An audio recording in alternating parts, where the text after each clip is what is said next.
Baik. Assalamualaikum warahmatullahi wabarakatuh. Waalaikumsalam warahmatullahi Selamat sore dan salam sejahtera bagi kita semua. Perkenalkan, saya Elinda Rahmania Putri, selaku MC pada webinar hari ini.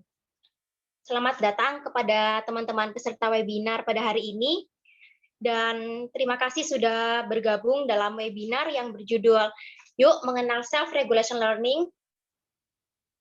Belajar itu dimulai dari diri sendiri pada hari Kamis 6 Januari 2022. Semoga kita semua dalam keadaan sehat walafiat, semangat, dan juga berbahagia.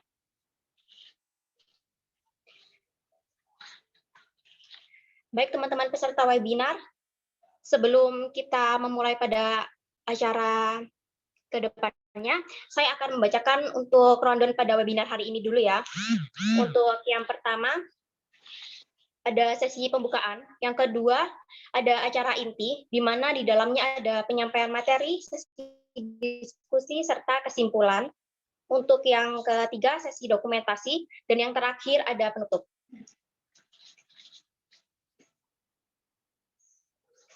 Baik teman-teman, sebelum kita memasuki pada acara yang pertama, yaitu pembukaan, saya akan memaparkan terlebih dahulu untuk tata tertib yang harus teman-teman patuhi. Yang pertama, peserta wajib mematikan mikrofonnya dan menghidupkan kembali ketika diizinkan, agar tertib dan nyaman untuk semua. Yang kedua, peserta diharapkan untuk menyalakan kamera atau on cam. Yang ketiga, peserta yang ingin bertanya bisa menggunakan fitur raise hand dan menyampaikan pertanyaannya. Apabila ada kendala dalam menyampaikan pertanyaan secara langsung, peserta bisa menuliskan pertanyaannya pada kolom chat. Keempat, peserta wajib menggunakan nama lengkap pada akun Zoom-nya sebagai bukti kehadiran peserta pada webinar. Kelima, pada akhir acara, peserta diwajibkan untuk mengisi link evaluasi. Nah, dari beberapa tata tertib yang telah saya paparkan, apakah ada yang ingin ditanyakan terlebih dahulu, teman-teman, sebelum kita memasuki pada acara yang pertama?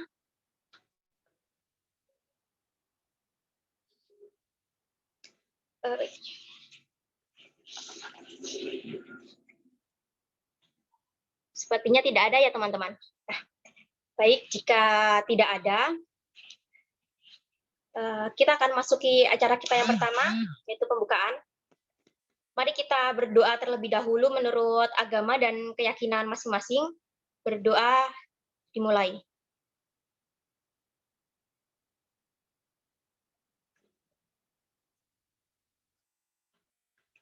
Dapat diakhiri. Nah, teman-teman, kita akan masuk pada sesi yang kedua, yaitu acara inti, di mana kita akan melakukan penyampaian materi, sesi diskusi, serta kesimpulan yang akan dipaparkan oleh kakak-kakaknya. Beberapa mahasiswa dan mahasiswi Fakultas Psikologi Universitas Muhammadiyah Jember yang sangat luar biasa ini. Ada Kak Tia sebagai moderator kita pada webinar hari ini. Halo Kak Tias, bagaimana kabarnya untuk hari ini? Halo Kak Linda, alhamdulillah baik sekali. Alhamdulillah. Dan ada Kak Onike sebagai notulen kita pada webinar hari ini. Hai Kak Onike, bagaimana kabarnya untuk hari ini? Halo Kak, halo teman-teman semua. Kabar saya baik Kak. Baik. Dan kita akan didampingi oleh kedua narasumber kita yang sangat hebat. Nah, ada Kak Vina dan Kak Jepri. Kak Vina, apa kabar? Iya, halo baik. Baik, alhamdulillah. Dan ada Kak Jepri. Halo Kak Jepri, bagaimana kabarnya hari ini Kak? Halo, ya. Alhamdulillah sehat. Alhamdulillah ya Kak. Baik teman-teman, kita memasuki acara inti dan yang akan mandu teman-teman dalam penyampaian materi, sesi diskusi, serta kesimpulan akan dipandu oleh moderator kita, yaitu Kak Tias, dan juga notulen kita, Kak Onike. Bagaimana untuk Kak Tias, apakah sudah siap? Sudah Kak Linda, sudah siap. Baik, untuk waktu dan layar kami persilahkan ya. Oke, terima kasih Kak Elinda. Assalamualaikum warahmatullahi wabarakatuh. Waalaikumsalam. Waalaikumsalam Waalaikumsalam. Waalaikumsalam warahmatullahi wabarakatuh. Oke, selamat siang dan salam sejahtera untuk kita semua. Untuk teman-teman peserta webinar, apa kabar nih? Baik ya? Baik. Alhamdulillah, baik ya. Senang sekali saya bisa bertemu dengan kalian meskipun dalam suasana pandemi seperti ini. Nah, ada pepatah mengatakan, tak kenal maka tak sayang. Maka dari itu, izinkan saya untuk memperkenalkan diri. Perkenalkan, saya Dwi Setianingsih, biasa dipanggil Tias. Saya mahasiswi Psikologi Universitas Muhammadiyah Jember. Nah, di sini saya yang akan memandu jalannya webinar pada kesempatan siang hari ini. Nah, di sesi webinar kali ini, kami akan mengulas tentang yuk mengenal self-regulation learning, belajar itu dimulai dari diri sendiri. Nah, berbicara tentang self-regulation learning, tentu kita sebagai pelajar sangat memerlukan ya pengetahuan tentang strategi pembelajaran yang efektif untuk menunjang proses pembelajaran yang lebih baik dan tersusun rapi. Nah, sehingga teman-teman bisa lebih memanage diri dan manage waktu. Nah, mungkin dari teman-teman yang hadir di sini juga mengalami permasalahan-permasalahan yang sama nih. Nah, maka dari itu narasumber kita yang sangat luar biasa ini untuk memberikan solusi dalam menyusun strategi pembelajaran yang efektif. Nah, oke. Nah, pertanyaannya adalah, apa sih self-regulation learning itu? Apa sih aspek-aspek yang ada di dalam self-regulation learning itu? Nah, pada kesempatan kali ini, pertanyaan-pertanyaan itu semua akan dibahas dan dikupas tuntas oleh narasumber kita yang sepertinya sudah semangat sekali dan tidak sabar ingin berdiskusi dengan teman-teman semuanya. Oke, langsung saja kita sambut untuk narasumber kita yang pertama, yaitu ada Kak Siti Syafina Rianita Putri. Say hello dong, Kak Vina. Hai. Halo Kak Vina, terima kasih sudah bersemangat sekali untuk hari ini. Dan sepertinya pemateri kita yang kedua ini juga nggak kalah semangat loh. Kita sambut pemateri kita yang kedua, yaitu Kak Jepri Akbar. Halo Kak Jepri. Halo. Sapa dong teman-teman peserta webinar hari ini.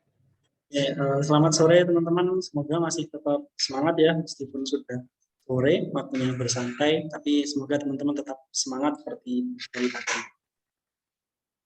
Semangat, semangat. Nah, oke teman-teman, narasumber kita sudah hadir nih di hadapan kita semua. Kemudian di sesi kedua akan dilanjut sesi diskusi dengan narasumber. Nah, oke teman-teman, pasti udah nggak sabar ya? Untuk itu, saya persilahkan kepada narasumber yang pertama, yaitu Kak Vina, untuk memaparkan materinya. Kepada Kak Vina, saya persilahkan. Iya, oke. Assalamualaikum warahmatullahi wabarakatuh. Waalaikumsalam Waalaikumsalam warahmatullahi wabarakatuh. Oke, terima kasih ya kepada moderator yang sudah mempersilahkan saya sebagai pemateri pertama nih yang akan menyampaikan materi webinar kita pada hari ini, yaitu terkait dengan self-regulated learning atau regulasi diri dalam belajar. Dan salam kenal juga nih kepada teman-teman peserta ya yang udah berkenan gabung di webinar kita pada hari ini. Jadi sebelumnya saya memperkenalkan diri dulu. Saya Siti Syafina Rianita Putri. Saya merupakan mahasiswa Fakultas Psikologi Universitas Muhammadiyah Jember. Oke, jadi di sini kita akan belajar nih tentang self-regulated learning, yaitu belajar mulai dari diri sendiri.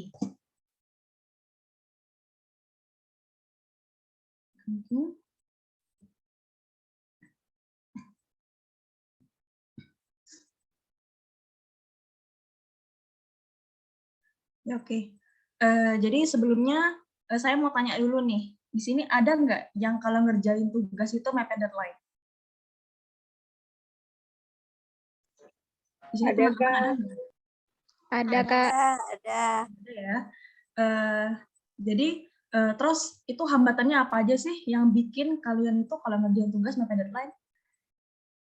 Mungkin bisa dikasih tahu nih hambatannya apa aja. Males, Kak. Itu teman-teman bisa sharing-sharing sama kakak-kakaknya. Mungkin ada yang mau Hambatan. sharing nih. Ya, di sini kalian bebas untuk sharing-sharing sama kakak-kakaknya. Oke, mungkin tadi hambatannya sudah ada ya. Ada yang malas, terus mungkin ada lagi yang lain selain malas?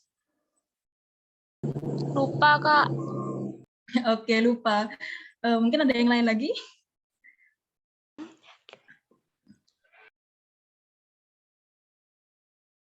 Oke, udah nggak ada ya. Oke, jadi teman-teman ini berarti sama ya. Jadi apa ya? Kalau ngerjain tugas itu berarti mepet deadline. Nah, berarti bisa dilihat nih bahwa teman-teman itu masih banyak yang belum punya strategi belajar yang baik. Nah, jadi masih belum bisa meregulasi diri dengan baik sehingga banyak yang kalau ngerjain tugas itu mepet deadline. Nah, agar teman-teman ini bisa memiliki strategi belajar yang baik nih. Hal itu bisa dilakukan dengan menggunakan self-regulated learning ini. Next. Oke, jadi apa sih self-regulated learning itu? Di sini ada yang tahu nggak self-regulation learning itu apa? Mungkin ada yang tahu? Enggak, Kak. Belum, Kak. Belum tahu, Kak. Oke, jadi karena masih banyak yang belum tahu nih ya, jadi saya akan menjelaskan apa sih self-regulated learning itu. Nah, jadi self-regulated learning itu menurut para ahli, jadi menurut Pinterest dan Zusso, self-regulated learning itu merupakan proses konstruktif aktif ketika siswa itu menetapkan tujuan belajarnya dan kemudian berusaha untuk memantau, mengatur, dan mengontrol kognisi, motivasi, dan tingkah lakunya agar sesuai dengan tujuan dan kondisi kontekstual dari lingkungan. Sedangkan menurut Zimmerman, self-regulated learning itu digambarkan melalui tingkatan atau derajat yang meliputi keaktifan baik secara metakognisi, motivasi, maupun perilaku siswa di dalam proses belajar. Nah, oke, jadi kesimpulannya self-regulated learning itu adalah usaha siswa secara aktif dan mandiri dalam proses belajar dengan cara memantau, mengatur, dan mengontrol kognisi, motivasi, dan perilaku yang diarahkan pada tujuan belajar. Nah, jadi self-regulated learning itu merupakan pendekatan atau strategi dalam belajar di mana siswa itu mempunyai kendali penuh dalam menetapkan rencana, pengorganisasian, evaluasi, dan target yang ingin dicapai. Nah, jadi siswa itu belajar nih untuk memantau, mengatur pikiran, emosi, dan perilaku sehingga teman-teman itu bisa mengatur sendiri apa yang harus dipelajari secara sungguh-sungguh, kemudian sejauh mana teman-teman itu mempelajarinya, terus juga ketika ada kendala itu kita bisa mencari jalan keluarnya, dan mengatur setiap langkah-langkah teman-teman dalam belajar atau situasi dalam pembelajaran sedemikian rupa untuk sesuai dengan kebutuhan dan situasi. Oke, jadi self-regulated learning itu memang berperan penting ya dalam pembelajaran karena membantu mengarahkan siswa pada kemandirian belajar, yaitu mengatur jadwal belajar, menetapkan target belajar, dan mencari informasi yang dibutuhkan secara mandiri. Nah, jadi siswa yang memiliki self-regulated learning yang baik itu biasanya disebut dengan self-regulated learner. Nah, self-regulated learner ini mereka itu biasanya mempunyai strategi pengorganisasian informasi yang baik dalam menerima materi pembelajaran. Kemudian itu mereka biasanya juga punya catatan yang rapi dan lengkap sehingga memudahkan mereka untuk belajar. Kemudian mereka itu juga cenderung mampu untuk mengontrol perilaku belajarnya sendiri seperti mengatur waktu dan lingkungan belajarnya sendiri. Kemudian juga punya pengelolaan emosi yang baik nih. Jadi misalkan teman-teman gagal dalam ujian. Nah, meskipun gagal, teman-teman itu tetap berusaha menghadapi kegagalan itu. Jadi ingin tahu nih di mana kesalahannya, terus berusaha untuk memperbaiki hal itu. Jadi nggak pas-pasrah aja gitu kan kalau nilai kalian anjlok gitu kan. Kemudian juga mereka itu selalu mencari informasi tentang pengetahuan dan materi pembelajaran dari berbagai sumber. Jadi mereka itu memanfaatkan teknologi yang ada saat ini. Dan misalkan mereka itu tidak menemukan apa yang dicari, mereka itu bisa bertanya pada guru sekolah atau guru les mereka, gitu. Next. Oke, jadi aspek-aspek self-regulated learning. Jadi aspek self-regulated learning ini kan ada 3 ya, yaitu ada metakognitif, motivationally, dan behaviorally active. Nah, jadi orang-orang yang sudah menerapkan self-regulated learning ini pasti akan memiliki 3 ini. Nah, jadi yang pertama adalah metakognitif. Jadi metakognitif itu merupakan pemahaman individu akan kesadaran diri dalam merencanakan pembelajaran. Nah, jadi kemampuan metakognisi ini mendukung proses self-regulated learning itu dengan cara merencanakan, menetapkan tujuan, memonitor, mengorganisasikan, dan mengevaluasi bermacam-macam kegiatan selama proses meningkatkan kemampuan belajar. Jadi di metakognitif ini kan kita punya kesadaran untuk merencanakan dan menetapkan tujuan nih yang ingin dicapai, yaitu dengan mencoba mengadaptasi dan mengubah cara proses berpikir teman-teman. Gitu. Kemudian yang kedua ada motivationally. Jadi motivational ini merupakan dorongan dari dalam diri individu yang menunjukkan keyakinan diri dan ketertarikan dalam menyelesaikan tugas. Nah, jadi orang yang sudah punya self-regulated learning itu pasti akan mempunyai motivasi. Nah, jadi ketika teman-teman itu memiliki motivasi belajar, teman-teman itu akan punya dorongan untuk berusaha dan tekun dalam belajar.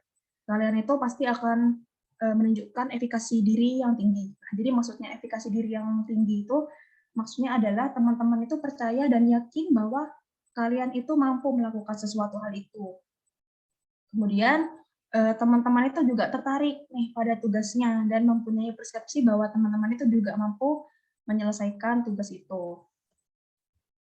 Kemudian yang ketiga itu ada behaviorally active participant. Jadi ini behaviorally active ini merupakan perilaku aktif individu yang mengarah pada menyusun dan menciptakan lingkungan belajar. Nah, jadi kalau behaviorally aktif ini kan diturunkan ke perilakunya. Nah, jadi kalau di kognisi itu kan hanya angan-angan aja ya, jadi atau angan-angan atau ide aja gitu. Nah, kan kalau motivationally itu dorongan untuk belajar. Nah, jadi di sini, di behavioral active ini, individu itu juga harus memilih, menyusun, dan menciptakan lingkungan untuk belajar. Teman-teman itu akan berusaha mengatur belajar dengan menggunakan jadwal dan membuat perencanaan ketika akan belajar. Jadi dengan teman-teman pakai jadwal belajar, itu bisa mempermudah proses belajar kalian. Gitu. Jadi memang ketiga aspek ini saling berkaitan gitu atau berhubungan karena ketiga ini menentukan tercapainya atau tidaknya tujuan belajar teman-teman. Oke, jadi yang sudah kita bahas tadi kan ada pengertian self-regulated learning, kemudian pentingnya self-regulated learning, dan self-regulated learner itu seperti apa, dan aspek-aspek dalam self-regulated learner. Nah, jadi pembahasan selanjutnya ini akan dijelaskan oleh pemateri kedua, yaitu terkait dengan fase-fase apa dalam self-regulated learning, kemudian manfaat, dan bagaimana menyusun strategi belajar dengan self-regulated learning. Mungkin bisa saya kembalikan kepada moderator. Oke, terima kasih banyak Kak Vina atas pemaparannya dan ilmunya. Nah, banyak banget nih ya ilmu yang bisa diserap dari pemaparan materi dari Kak Vina yang sudah disampaikan ini tadi. Oke, terima kasih banyak ya Kak Vina. Nah, gimana nih untuk teman-teman? Masih semangat nggak? Gimana nih? Semangat nggak teman-teman? Semangat. Semangat dong, meskipun sore harus tetap semangat pagi dong ya. Oke, terima kasih ya semangatnya. Nah, untuk teman-teman mau ngingetin nih, jangan lupa dipersiapkan pertanyaannya ya. Karena nanti di akhir acara akan ada door prize untuk peserta yang teraktif. Jadi dipersiapkan aja pertanyaan atau mungkin teman-teman juga bisa sharing-sharing tentang pengalaman teman-teman terkait kendala-kendala dalam proses pembelajaran atau gimana pun. Oke? Nah, oke lanjut ya. Nah, untuk yang selanjutnya, saya persilahkan kepada Kak Jepri Akbar, selaku pemateri kedua yang sepertinya juga udah nggak sabar lagi untuk sharing bareng teman-teman di sini, ya Kak? Nah, kepada Kak Jepri, saya persilahkan. Baik, terima kasih Kak Moderator, Kak Tias. Ya, sebelumnya saya mau memperkenalkan diri saya dulu. Perkenalkan teman-teman, nama saya Jepri Akbar. Teman-teman bisa memanggil saya Kak Jepri. Saya mahasiswa semester 5, Fakultas Psikologi Universitas Muhammadiyah Jember. Baik, saya akan melanjutkan dari apa yang sudah disampaikan oleh Kak Tina di awal. Kita sudah paham ya, jadi secara garis besar dapat kita pahami bahwa self-regulated learning itu adalah kemampuan atau kemampuan diri kita untuk meregulasi meregulasi diri kita dalam belajar. Nah, teman-teman, saya rasa pasti pernah terbersit dalam pikirannya, aku ini pengen banget rajin belajar, pengen banget belajarnya bisa rutin sehingga nilainya secara akademik itu juga bisa lebih stabil, kan meningkat. Nah, tapi kebanyakan dari yang saya lihat di kolom chat tadi ketika ditanya sama Kak Vina, teman-teman siapa nih yang sering mengerjakan tugas sampai deadline, terus apa sih hambatannya? Ada yang kalau nggak mepet deadline nggak bisa mikir Kak, waduh, ada brainly, wah brainly. Nah, jangan sampai seperti itu ya. Nah, teman-teman, kita tadi sudah mengetahui bahwa dalam self-regulated learning itu selain kita punya pemahaman terhadap diri kita bahwa kita punya kesadaran untuk melakukan kegiatan belajar mandiri khususnya di rumah, belajar apapun sebenarnya bukan hanya pelajaran sekolah. Kemudian kita harus punya pikiran-pikiran itu, ide-ide untuk belajar. Kita harus punya pikiran-pikiran untuk belajar. Kemudian juga motivationally kita orang-orang yang sudah menerapkan self-regulation learning itu biasanya mereka sudah ada dorongan dalam dirinya untuk belajar. Jadi dari awalnya ide, terus kita ada dorongan, kita ada motivasi, dan yang terakhir kita turunkan dalam perilaku yang nyata, dalam usaha-usaha yang nyata. Nah, ini di behaviorally active. Bisa di next, Kak. Nah, ini kita membahas terkait dengan fase-fasenya self-regulated learning. Nah, di bagian di fase pertama, sebelumnya saya jelaskan dulu kenapa di sini diagramnya itu berbentuk lingkaran dan ada semacam anak panah yang saling menunjuk ke satu fase ke fase yang lainnya. Karena teman-teman perlu dipahami bahwa self-regulation learning itu fasenya adalah fasenya berputar. Artinya ini fasenya tidak pernah berhenti, tidak berhenti di self-reflection atau sampai di performance saja, tapi akan terus berputar. Baik, akan saya jelaskan lebih lanjut. Pertama, pada fase Forto, di sini teman-teman menentukan tujuan belajarnya. Tujuan belajar itu maksudnya bagaimana? Nah, ini adalah goal yang teman-teman ingin capai dalam kegiatan belajarnya teman-teman. baik dalam kegiatan belajar akademik maupun belajar hal-hal yang lain. Mungkin teman-teman ada yang hobi bermain gitar, pengen bisa lancar main gitar. Nah, berarti tujuan kita yang pertama adalah saya harus menguasai kunci-kunci gitar. Nah, kalau kita tarik ke arah pembelajaran akademik, mungkin teman-teman ada yang ingin menguasai pelajaran matematika atau pengen dapat ranking 1 di sekolah. Nah, ini bisa dijadikan oleh teman-teman sebagai sebuah tujuan yang nyata. Pada fase ini kita menentukan tujuannya. Selain itu, kita juga merencanakan jadwalnya, kita menyusun rencana. Kalau aku punya tujuan ingin jadi juara 1 di kelas, nah berarti apa yang harus saya lakukan? Nah, berarti saya harus belajar ini, saya harus melakukan ini, harus melakukan itu. Nah, kurang lebih seperti itu. Kemudian, selain kita juga menyusun rencana, ini adalah satu hal yang paling penting. Kita memotivasi diri kita, karena self-regulation learning itu ya kemampuan diri kita untuk meregulasi atau ya mengatur diri kita sendiri untuk mau belajar. Nah, ini makanya penting. Kalau kita tidak ada motivasi dari dalam diri kita, nah ini akan agak susah kita bergerak. Karena memang manusia itu digerakkan salah satunya oleh motivasi.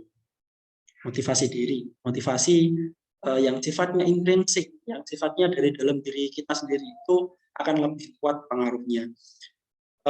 Sebenarnya teman-teman tadi atau teman-teman semuanya itu memiliki potensi untuk bisa mengerjakan tugas ya. Kita tarik ke konteks awal di mana ini teman-teman mungkin banyak yang sering mengerjakan tugasnya mepet deadline. Nah, teman-teman ini sebenarnya bisa punya potensi untuk tidak mengerjakan tugasnya mepet deadline sehingga tugasnya bisa dikerjakan secara maksimal.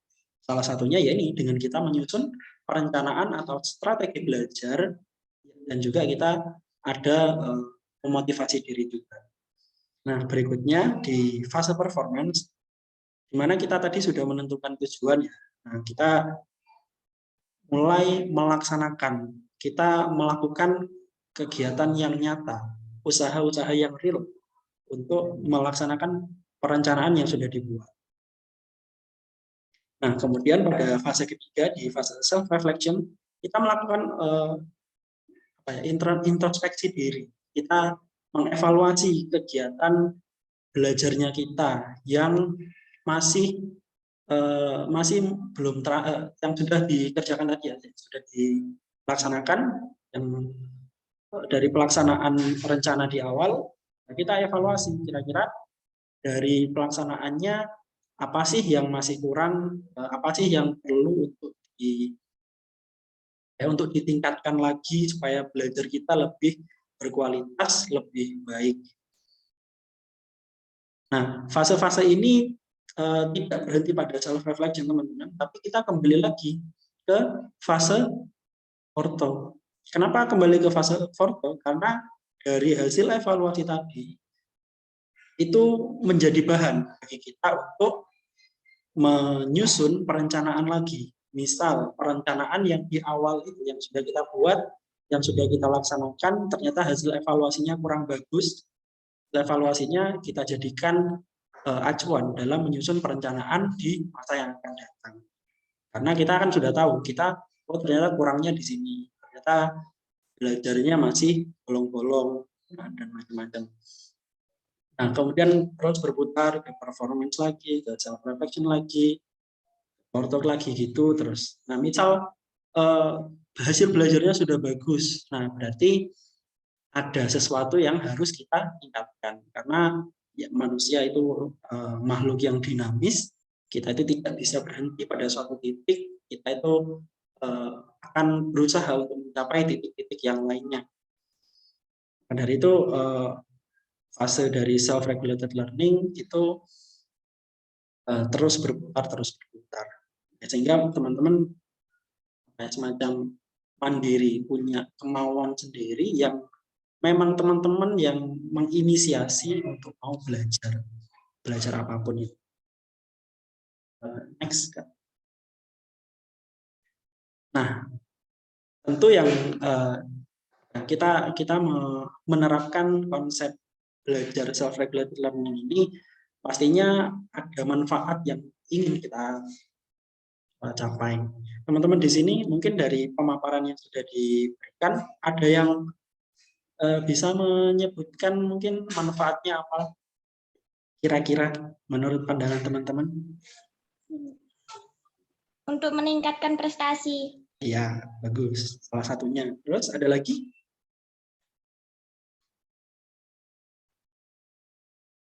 Ada lagi? Perilaku. Gimana? Iya kah? Gimana? Meningkatkan perilaku. Ya, Meningkatkan perilaku kayak. meningkatkan perilaku belajar ya, ini lebih spesifik. Iya. Bagus. Oke, Kak bisa di next. Nah, di sini kami menemukan 3 manfaat utama dari kita menerapkan self-regulation learning ini. Yang pertama adalah kita jadi punya tujuan belajar yang jelas. Kita jadi memiliki tujuan yang benar-benar ingin kita capai dalam kegiatan belajarnya. Baik itu belajar akademik maupun yang sifatnya hobi atau yang non akademik. Karena memang belajar apapun kita bisa menerapkan konsep ini. Dengan teman-teman memiliki tujuan belajar yang jelas, teman-teman jadi lebih realistis. Lebih realistis itu kayak berarti kalau saya tujuannya ini, kalau saya goalnya adalah mendapat nilai tertinggi di kelas atau bahkan di sekolah, berarti perencanaan atau strateginya harus seperti ini. Saya harus melakukan ini, saya harus belajar secara rutin, saya harus les tambahan mungkin, saya harus sering-sering berlatih soal atau macam-macamnya. Nah, ini dengan kita menerapkan self regulation learning ini, kita nantinya akan jadi punya tujuan belajar yang jelas, sehingga kalau kita itu sekolah, kita itu tidak hanya hadir, duduk dan memperhatikan, tapi kita juga ada sesuatu yang benar-benar ingin kita capai.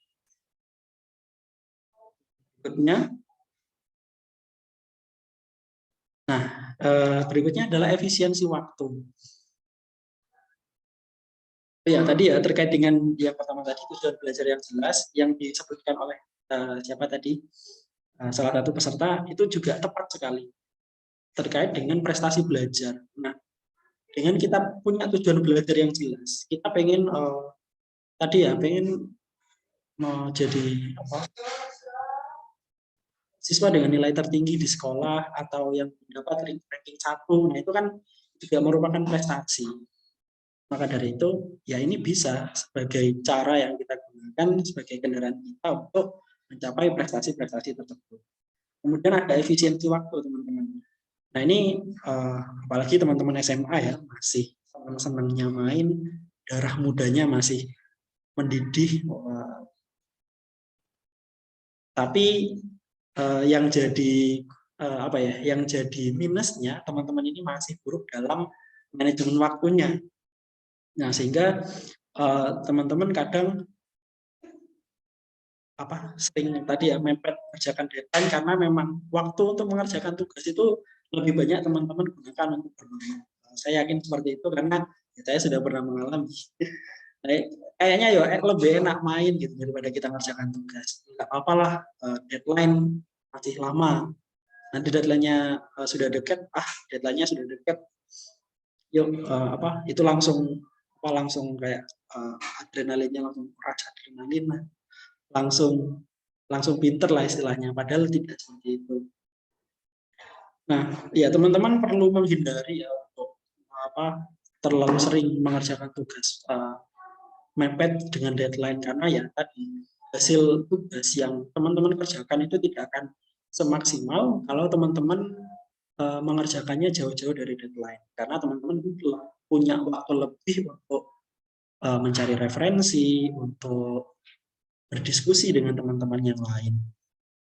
Jadi efisiensi waktu ini juga jadi salah satu manfaat kita menerapkan dari self-regulation learning atau self-regulated learning, karena nanti teman-teman akan mudah mengatur waktu. Oh, jam ini waktunya saya belajar, berarti saya bisa main pada jam-jam ini. Nah, jadi lebih mudah saja bagi teman-teman nanti untuk membagi waktu antara belajar dengan bermainnya. Kemudian yang terakhir ada, nah, kita jadi lebih memahami diri sendiri. Tadi ya, kita ketika menerapkan itu kan otomatis kita merencanakan, kita melaksanakan, dan kita mengevaluasi. Nah, dari evaluasi ini kita bisa tahu bahwa oh, kelebihan saya ada di sini. Jadwal yang sudah saya buat itu bisa berjalan dengan lancar ternyata. Nah, tapi mungkin ada 1-2 hal yang teman-teman masih belum sepenuhnya bagus, sehingga teman-teman bisa paham di mana kekurangan teman-teman ketika belajar. Dan dengan itu teman-teman kan paham kekurangan kalian di mana, sehingga ketika pembelajaran di masa yang berikutnya teman-teman sudah tahu, oh, saya lemahnya di sini, saya lemahnya tidak bisa belajar terlalu lama, 2 jam itu lama banget. Nah, di masa yang akan datang teman-teman bisa menerapkan belajar 15 menit jeda, 15 menit jeda, atau 30 menit jeda, 30 menit jeda. Nah, ini mungkin akan memudahkan teman-teman ketika belajar, sehingga lebih mudah menangkap materi yang sedang dipelajari. Itu adalah poin dari lebih memahami diri sendiri. Bisa di next. Nah, kemudian bagaimana sih cara untuk menerapkan self-regulated learning-nya? Kita tadi sudah belajar tentang fase, kita sudah belajar tentang aspeknya. Nah, ini ya apa, kita mau menerapkan self-regulated learning-nya pada strategi belajar kita, supaya tadi itu kita tidak terlalu sering mengerjakan tugasnya mepet deadline, atau mengerjakan tugas apapun itu dekat dengan tenggat waktu yang sudah ditentukan oleh guru. Nah, di sini kita akan sama-sama belajar. Yuk di next, Kak. Nah, jadi sebenarnya ini penjabaran lebih lanjut dari fase self-regulated learning yang sudah saya paparkan tadi ya, teman-teman. Jadi yang pertama ada fase Fortop, kemudian ada fase performance, dan yang terakhir adalah self-reflection. Next. Nah, yang pertama, fase Fortop, seperti yang sudah saya sampaikan sebelumnya, pada fase ini teman-teman menentukan tujuan dan target belajarnya. Ini teman-teman yang belum memiliki tujuan belajar, yang saat ini mungkin sedang sekolah dan hanya ya sekolah aja gitu. Nah, ini teman-teman harus segera mencari atau menemukan tujuan dan target belajarnya. Coba ditanyakan kepada diri kalian masing-masing, apa sih tujuanku sekolah ini, atau apa sih tujuanku untuk mempelajari materi ini. Nah, dari situ nanti teman-teman akan menemukan tujuannya. Teman-teman akan menemukan sesuatu yang teman-teman ingin capai. Ya, selain itu ya tadi sudah saya singgung terkait dengan motivasi diri. Nah, di fase Fortop ini juga teman-teman memotivasi diri teman-teman masing-masing, sehingga teman-teman tergerak, teman-teman berinisiatif sendiri, memiliki inisiatif untuk belajar tanpa harus nanti disuruh atau tanpa harus menunggu tugasnya atau ya tugas-tugasnya itu dekat dengan deadline-nya. Nah, berikutnya setelah kita menentukan tujuan dan target belajar, kita merenungkan hasil evaluasi belajar sebelumnya.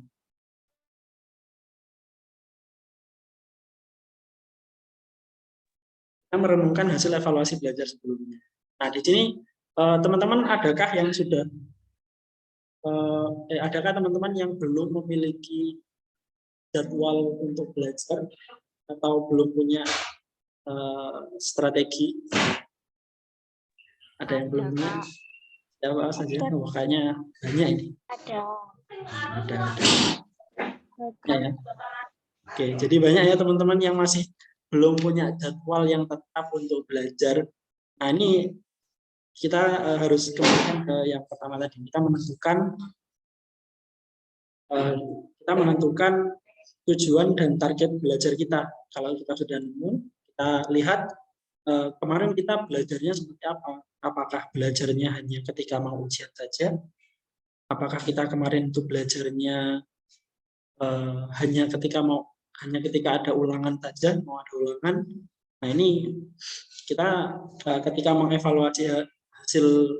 mengevaluasi hal tersebut, kan akan kelihatan bahwa ternyata belajar pas ujian saja itu tidak efektif karena lebih cepat hilang dan kita hanya mengandalkan hafalan saja, bukan pemahamannya.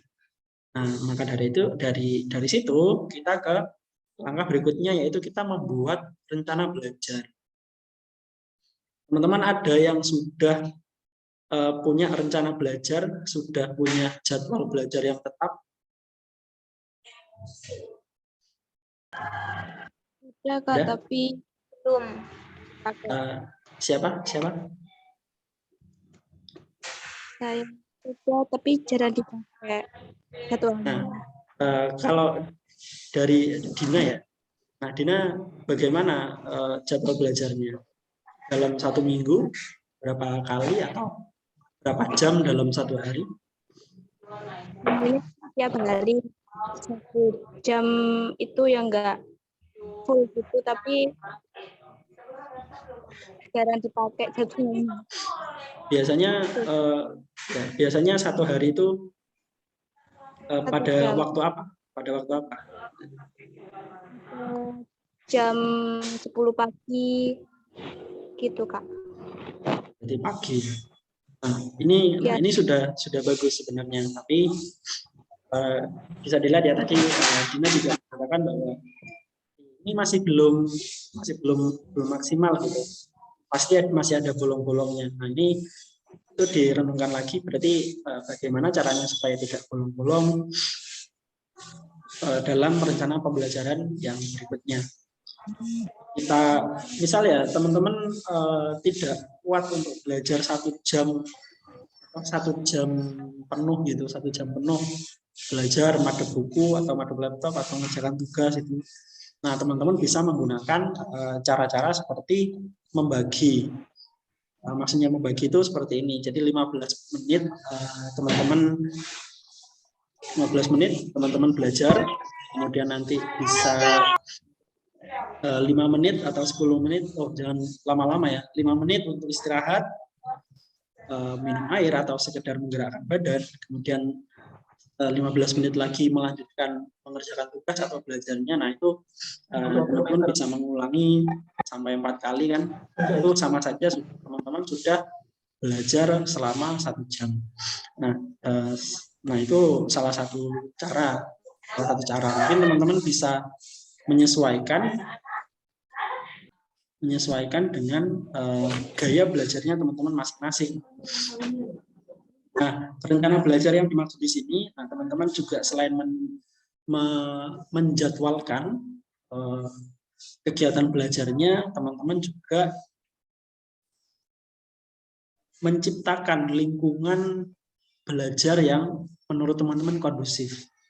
Mulai dari pemilihan waktu, tempatnya, mungkin orang-orang yang ingin teman-teman ajak belajar bareng gitu. Kalau teman-teman mungkin punya saudara di rumah yang bisa jadi mentor, itu juga bisa teman-teman masukkan dalam rencana belajar. Misal 1 minggu ini 1 minggu sekali saya belajar ditemani oleh kakak saya atau saudara saya yang bisa jadi mentor, yang bisa saya juga. Nah, itu bisa dimasukkan dalam rencana belajar teman-teman. Karena maksudnya belajar mandiri di sini, teman-teman bukan belajar sendirian, tapi teman-teman memiliki keinginan untuk belajar yang itu munculnya dari diri teman-teman sendiri, bukan karena disuruh, bukan karena dipaksa, bukan karena tugasnya juga sudah mepet deadline. Nah, itu bukan seperti itu, tapi benar-benar murni dari keinginan teman-teman sendiri. Next. Nah, setelah kita dari fase foretalk, kita ke fase performance. Kita melaksanakan perencanaan yang sudah disusun sebelumnya. Kita sudah menyusun rencana pembelajaran tadi. Nah, kita laksanakan. Kita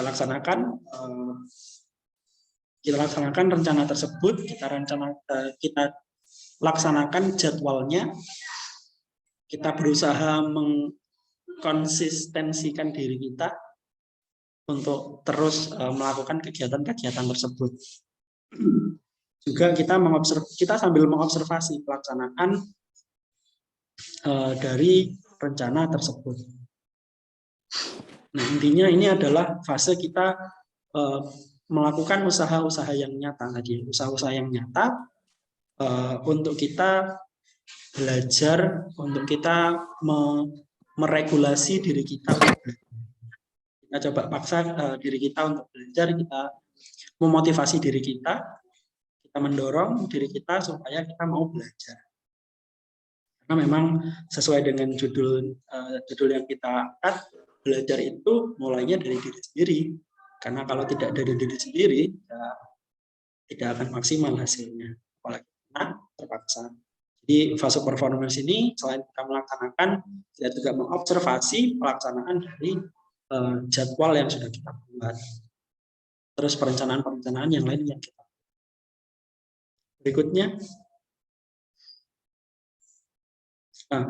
ada fase self-reflection, teman-teman. Nah, ini yang sudah saya singgung di awal tadi, bahwa ini adalah fase-fase kita melakukan introspeksi diri. Di mana kita itu mengontrol dan mengatur kemajuan belajar kita. Kita mengontrol, kita melihat yang sudah kita lakukan, sudah sejauh mana sih kita melaksanakan rencana belajar kita, apakah sudah konsisten ataukah masih belum konsisten. Yang pertama ada faktor internal dan juga faktor eksternal. Ya. Tolong di dulu ya. Oke, saya lanjutkan. Sebenarnya ini 3 poin di sini itu merupakan satu kesatuan, di mana selain kita mengontrol dan mengatur kemajuan belajar kita juga melihat dan merenungkan kembali pelaksanaan rencana belajar yang sudah kita buat.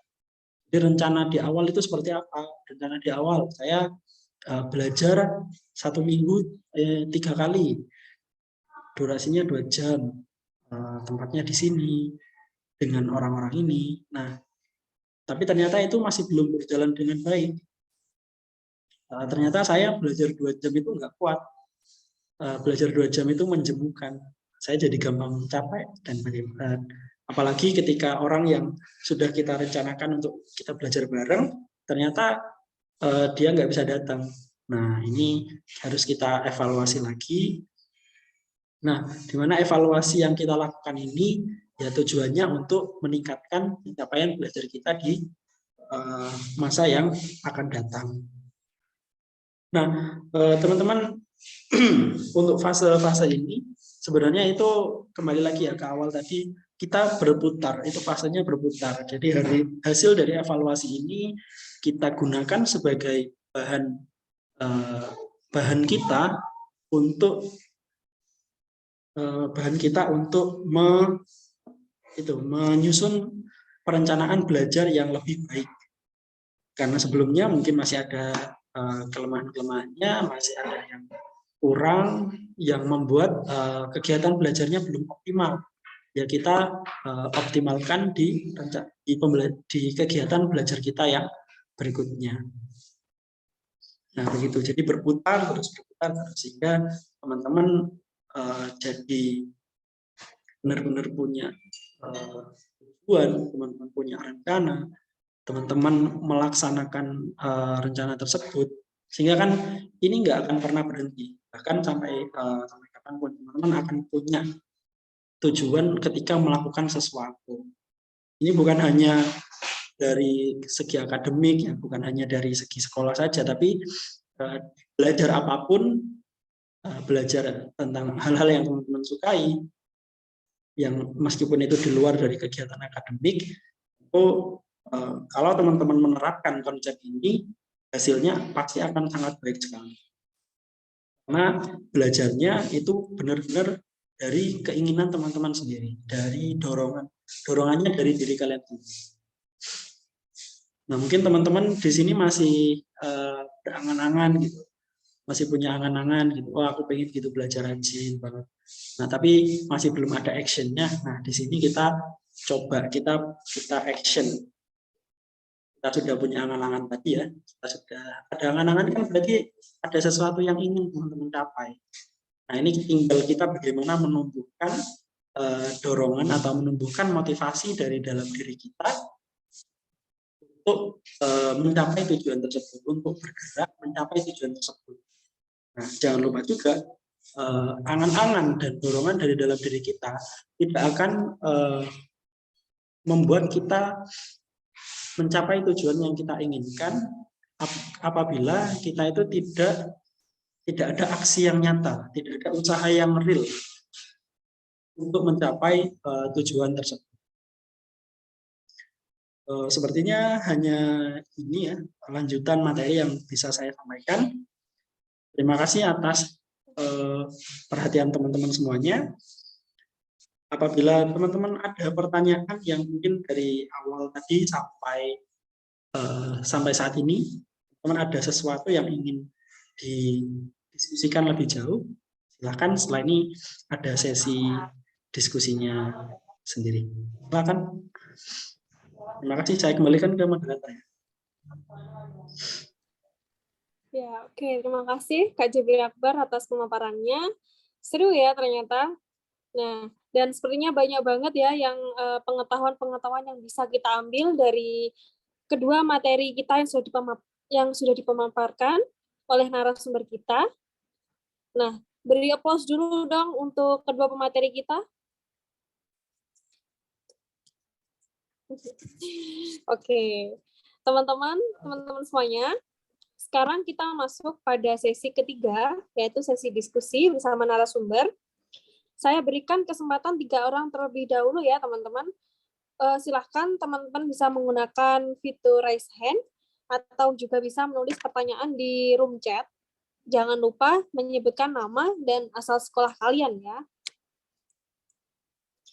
Kalian juga bisa sharing-sharing cerita atau pengalaman kalian tentang proses pembelajaran, tentang yang kalian alami. Oke, boleh pakai fitur raise hand atau bisa diketik di bawah ini.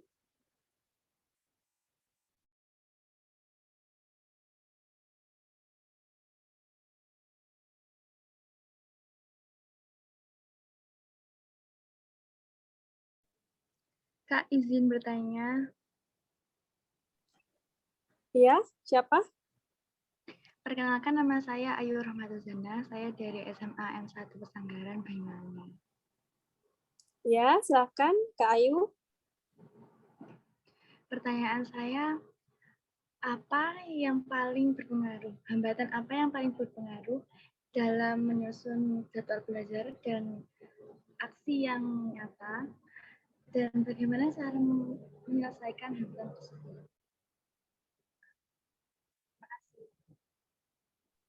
Untuk Kak Ayu, boleh diulangi lagi, hambatan apa yang paling berpengaruh dalam menyusun jadwal belajar dan melaksanakannya, dan bagaimana cara menyelesaikan hambatan tersebut.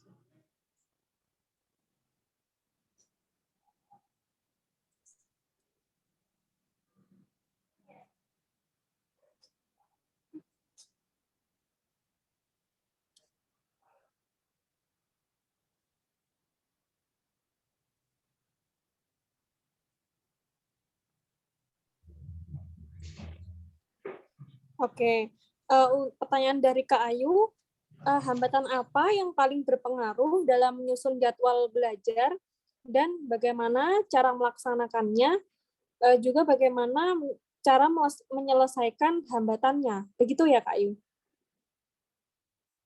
Iya, Kak. Iya, terima kasih Kak Ayu.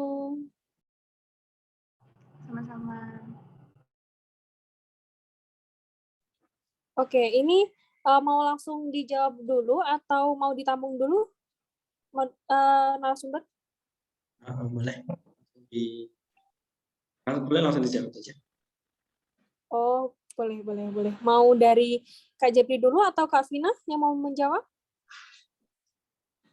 Dari Kak Jepri dulu deh. Oke, Kak Jepri, dipersilakan. Baik, terkait dengan hambatan ya dalam melaksanakan self regulation, dalam menerapkan self regulation learning.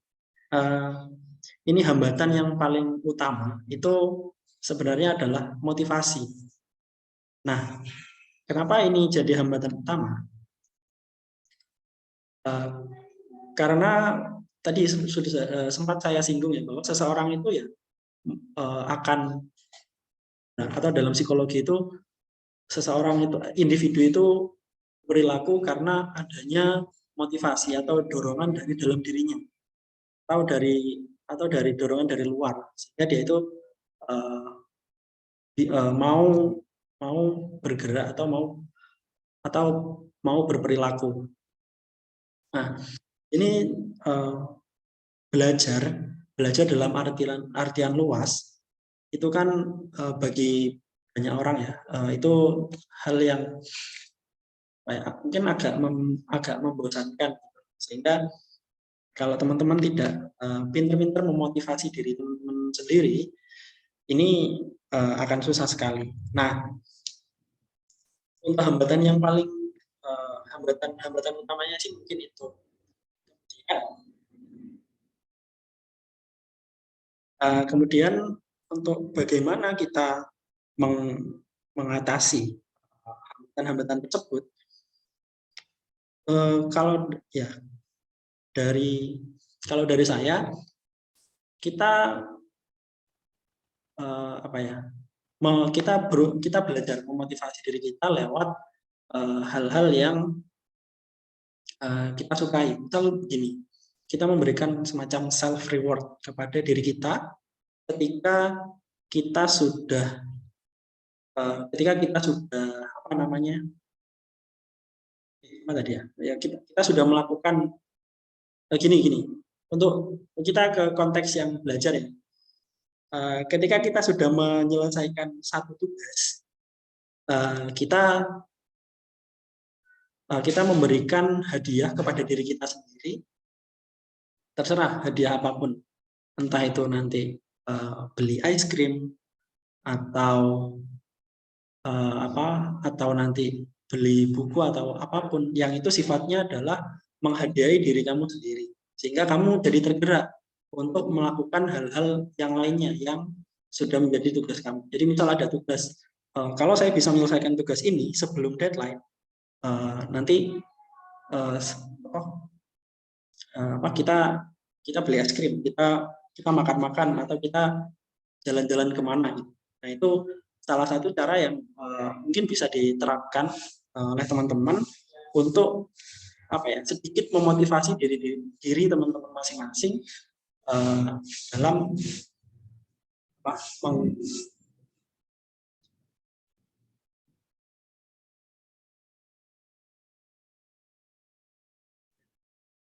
saya lanjutkan. Mungkin itu yang bisa teman-teman lakukan dengan memberikan self reward ketika teman-teman berhasil melakukan suatu tugas. Ya, kalau dari saya sih kurang lebih seperti itu.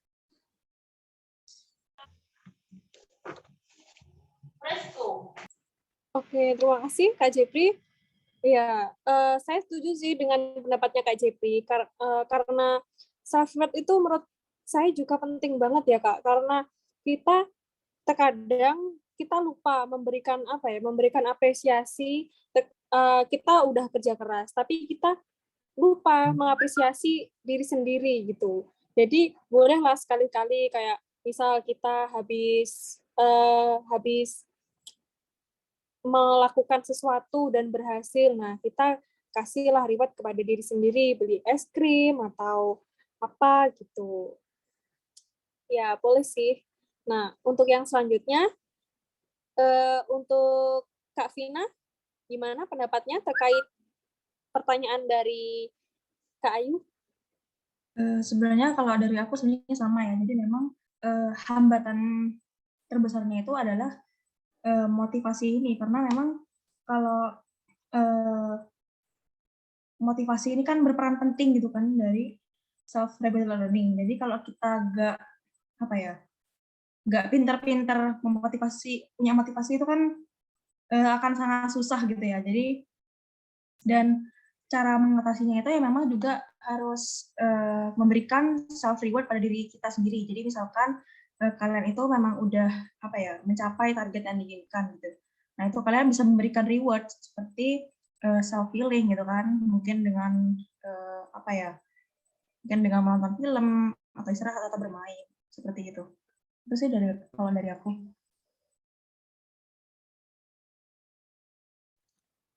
Ya, oke. Terima kasih kepada Kak Vina sama Kak Jepri.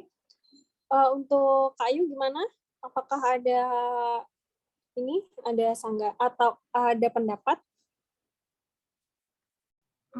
Sedikit menyimpulkan ya, Kak. Iya, boleh. Kalau pemahaman saya, jadi paling utama itu yang diutamakan harus niatnya dulu, kemudian motivasi dan niat.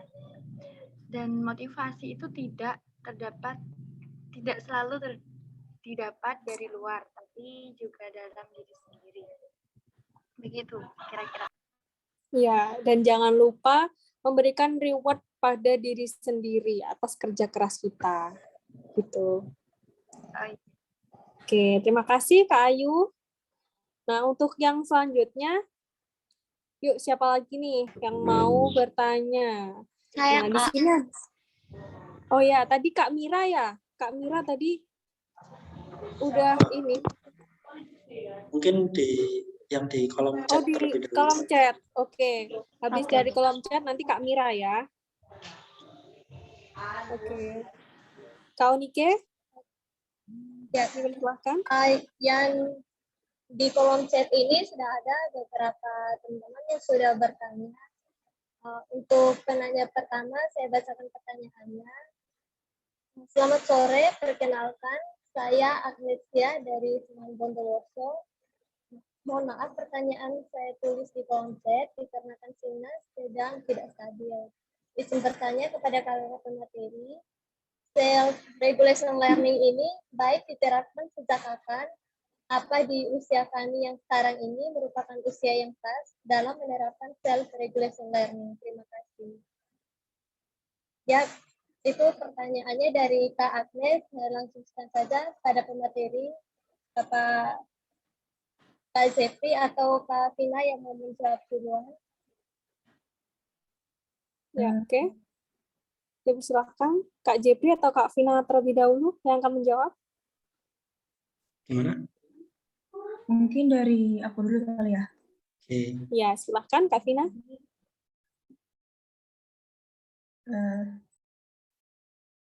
Jadi regulasi diri itu baiknya diterapkan sejak kapan gitu kan. Jadi memang self-regulated learning ini mungkin bisa diterapkan sejak usia dini ya. Jadi dia itu harus udah diajarkan bagaimana cara mengatur dan mengontrol perilaku, emosi, dan pikiran oleh orang tuanya gitu. Jadi memang orang tua di sini itu berperan penting, karena dengan anak itu udah bisa meregulasi dirinya, itu nanti jadi ketika sudah besar, misalkan ketika mereka itu sudah punya tujuan gitu ya, punya tujuan yang dicapai, itu nanti dia itu pasti akan bisa mencapai tujuan itu secara optimal, karena memang regulasi dirinya itu emang sudah bagus gitu, dan emang udah dilatih dari kecil seperti itu. Mungkin itu dari aku.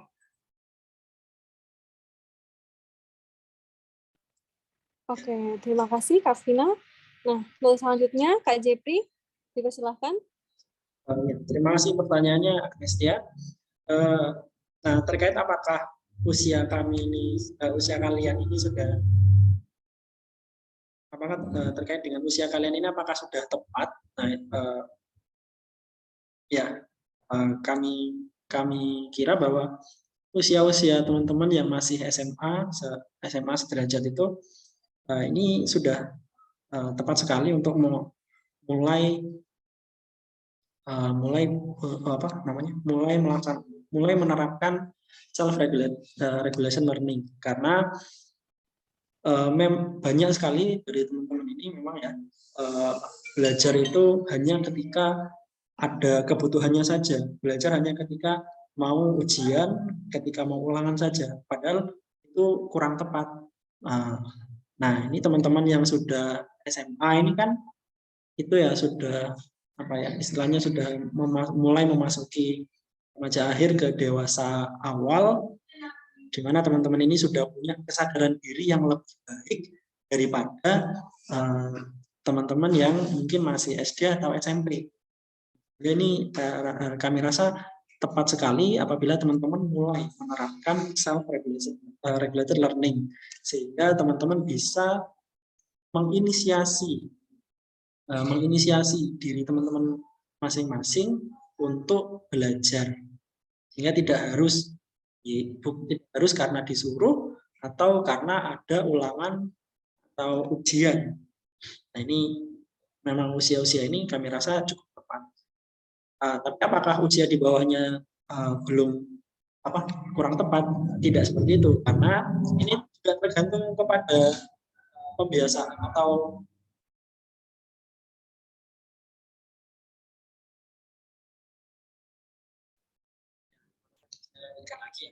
apakah usia yang lebih muda dari ini tidak diperkenankan?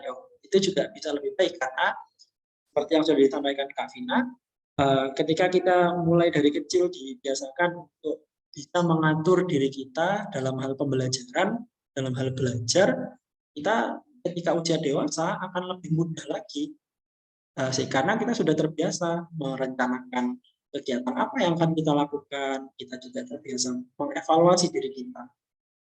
Ya, itu tadi. Usia ini juga teman-teman sudah tepat sekali, karena teman-teman sudah punya kesadaran diri yang lebih baik dari usia yang lebih muda. Itu kira-kira. Ya, gimana untuk Kak Agnes ya? Gimana untuk Kak Agnes? Sudah baik, jawabannya sudah sangat jelas dan bisa dipahami. Terima kasih jawabannya untuk kakak-kakak materi. Oke, terima kasih untuk Kak Agnes dan juga pemateri kita. Nah, yang selanjutnya tadi Kak siapa tadi yang sudah standby? Oh, Kak Mira ya? Kak Mira, apakah sudah siap? Iya, Kak, sudah. Ya, oke. Silahkan mau bertanya apa? Ya, sebelumnya perkenalkan, nama saya Mira Febriana Rumustika dari SMA Negeri Tempe. Saya di sini sedikit bercerita tentang pengalaman pribadi saya. Saya kan lemah di pelajaran matematika dan saya berniat menyisahkan waktu 30 menit saya, waktu belajar saya untuk memahami materi ataupun latihan soal tentang matematika saya. Terus setelah melakukan itu selama 1 semester, tetapi hasil akhir di rapot saya tidak sesuai dengan ekspektasi dan membuat saya patah semangat untuk melakukan planning-planning seperti itu. Bagaimana menyikapi hal seperti itu ya, biar gak putus asa aja gitu. Oke, Terima kasih. bagus banget ya pertanyaannya. Oke, mau dari siapa dulu ini? Mau dari Kak Jepri atau Kak Vina dulu ini yang mau menjawab? Bagus banget loh ini pertanyaannya. Boleh Sharing saya terkait dulu ya. pengalaman. Iya, silahkan. Oke, ini bagus banget. Sudah merencanakan kegiatan pembelajaran seperti itu, tapi ternyata masih belum maksimal hasilnya. Nah, kalau saranku sih, ketika belajar matematika ya, jangan belajar sendirian.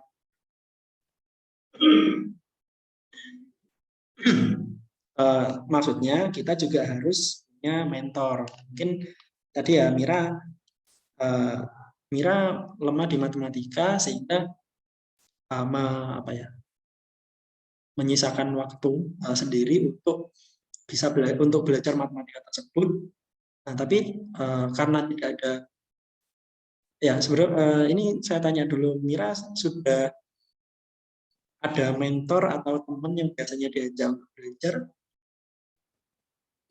Nggak ada sih Kak, cuma itu pakai aplikasi Ruang Guru aja. Oh, nah itu ya bagus, itu sudah ada salah satu upaya untuk bisa sudah ada upaya untuk bisa lebih baik lagi. Tapi ini saran dari saya sendiri, belajar itu jangan hanya sendirian, karena kamu ketika belajar itu kan harus melihat sudut pandang dari orang lain.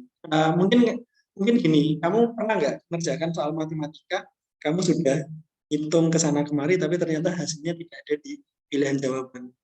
Nah, itu kan pasti pernah kan? Nah, itu.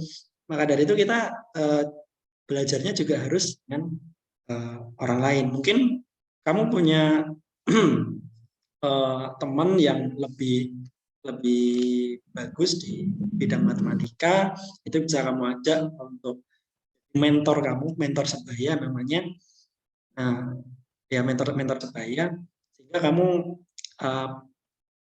bisa memahami sudut pandangnya orang lain juga. Oh, ternyata cara saya rumusnya sama, mungkin ternyata ketika menghitungnya salah. Oh, ternyata saya salahnya di sini. Kamu bisa melihat itu dari orang lain. Ya kurang lebih itu sih dari saya, Mira. Salah satu caranya yang bisa kamu terapkan ini, kamu belajarnya jangan sendiri. Ya, terima kasih Kak Jepri. Oke, sama-sama.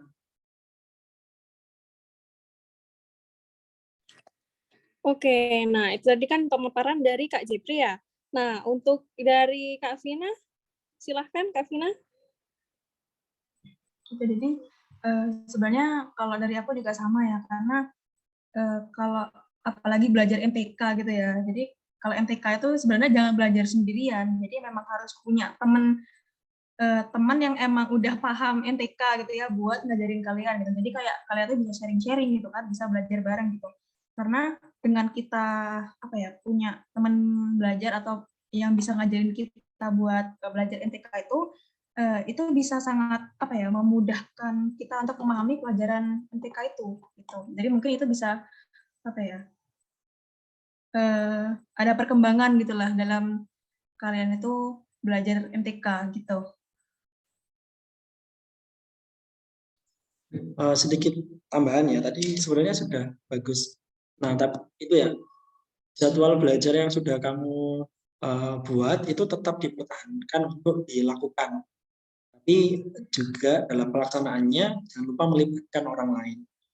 Tadi mentor sebaya, atau mungkin kamu punya saudara yang lebih tua yang juga bagus di matematikanya, itu bisa kamu ajak juga.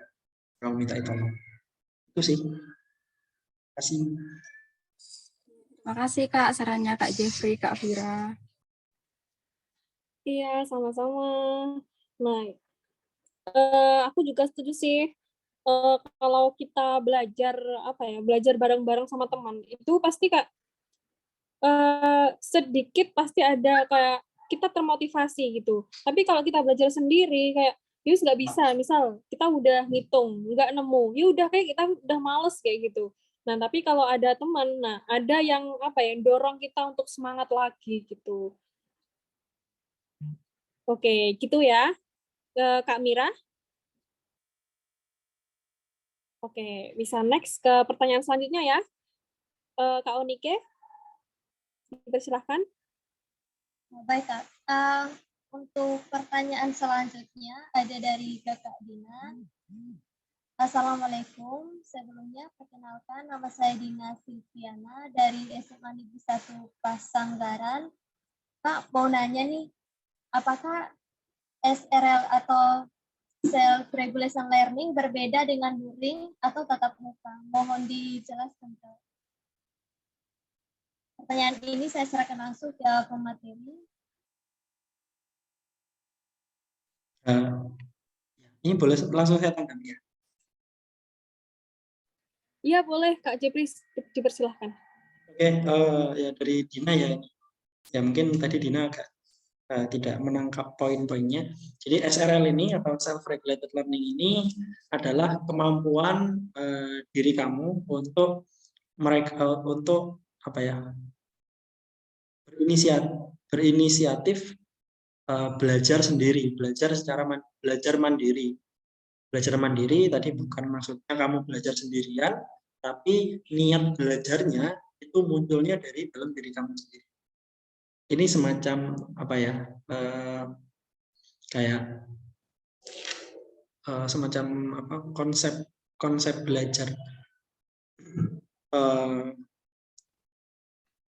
Jadi kita meregulasi, kita mengatur perilaku belajar kita yang mungkin sebelumnya Dina tidak memiliki jadwal belajar yang Dina mungkin dulu tidak memiliki jadwal belajar yang mungkin Dina juga belajarnya hanya ketika ada ujian atau ulangan saja. Nah, dengan Dina menerapkan konsep ini, Dina diharapkan nantinya punya inisiatif untuk belajar yang mana inisiatifnya ini benar-benar keinginan Dina sendiri.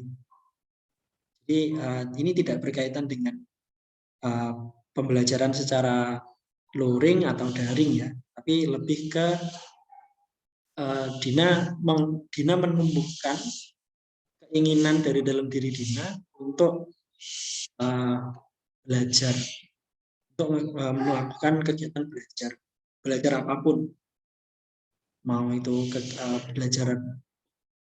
pelajaran di sekolah atau belajar yang lainnya. Mungkin itu sih Dina ya.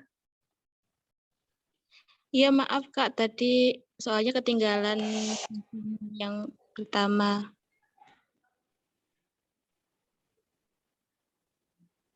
Ya, terima kasih Kak Jepri. Oke, terima kasih Kak Dina dan Kak Jepri. Untuk Kak Vina, gimana? Mau menanggapi juga? Kalau aku emang udah sama sih ya, soalnya emang ini beda gitu, self-regulated learning dengan luring atau tatap muka gitu ya. Jadi emang berbeda gitu. Oke. Baik, terima Kak. kasih. Ya, terima kasih Kak Dina, Kak Jepri dan Kak Vina. Iya, Kak. Ya, untuk yang selanjutnya Kak Unike, dipersilahkan.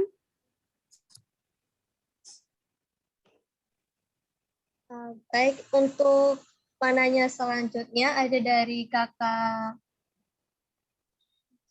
Uswatun Hasana dari Esman Bondowoso. Izin bertanya, bagaimana caranya agar orang yang malas meregulasi dirinya itu dapat meregulasi dirinya sendiri? Pertanyaannya saya langsung kasihkan ke pemateri untuk dijawab. Ya, oke. Jadi mau Kak Vina dulu atau Kak Jepri dulu yang mau menjawab? Mungkin dari aku dulu ya. Ya, silahkan Kak Vina. Jadi, memang harus gimana ya? Bagaimana caranya biar orang males itu bisa meregulasi dirinya, mau meregulasi dirinya itu memang harus ada motivasi atau dorongan gitu ya, biar teman-teman itu mau meregulasi diri. Nah, di sini tuh ada 2 faktor gitu kan. Jadi ya dari diri sendiri dan juga dari luar. Nah, kalau dari diri sendiri itu kan kalian itu harus apa ya, punya pendorong dulu nih, apa yang membuat kalian bisa meregulasi diri. Nah, yaitu dengan menetapkan tujuan atau target itu tadi, sehingga kalian itu akan termotivasi nih buat ngejar tujuan itu. Sedangkan untuk dari luar sendiri itu bisa dari teman-teman atau keluarga nih. Jadi teman atau keluarga kalian itu bisa memberikan kalian motivasi atau dorongan sehingga teman-teman itu semakin terdorong nih buat meregulasi diri sendiri. Jadi misalkan teman atau keluarga itu bisa memberikan apa ya, reward gitulah, seperti apa mungkin uang atau ucapan-ucapan gitu sebagai bentuk dorongan. Gitu.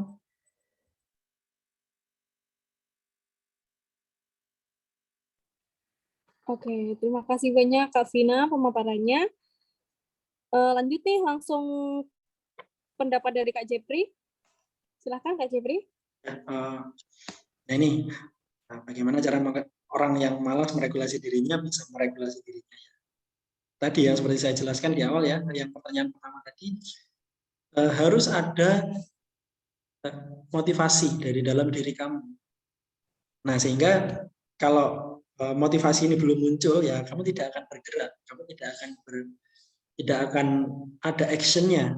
Nah, maka dari itu cobalah kita belajar menumbuhkan motivasinya itu ya dari yang tadi itu ya, kita berikan self reward untuk diri kita. Terus juga ini mungkin dengan adanya tujuan tadi yang dijelaskan oleh Kak Vina, dengan adanya tujuan, kalau kita benar-benar ingin mencapai tujuan tersebut, nah nanti lama-lama akan muncul motivasi itu, dorongan-dorongan itu akan muncul dari dalam diri kita untuk meraih tujuan itu.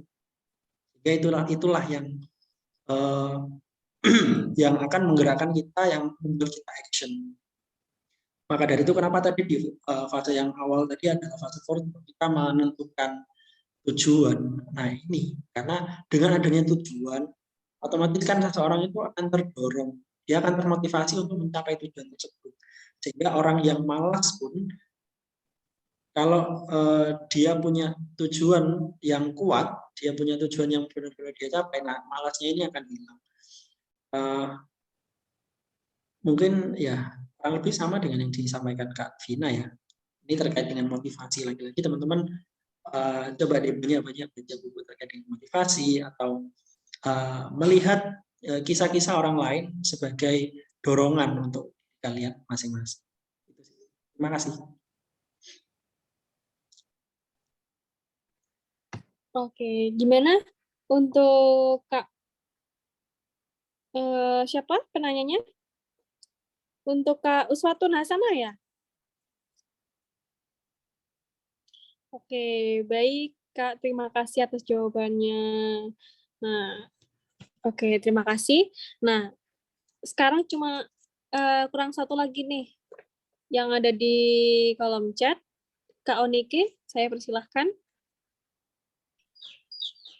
Nah, ini pertanyaan terakhir di kolom chat dari Kakak Malurtes Swastika dari SMA 1 Situbondo. Izin bertanya, terkadang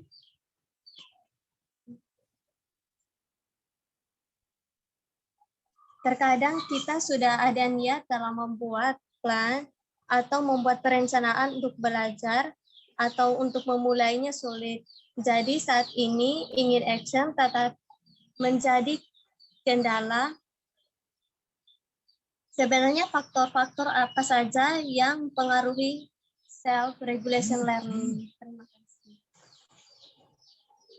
Pertanyaannya saya langsung kasihkan ke pemateri untuk dijawab.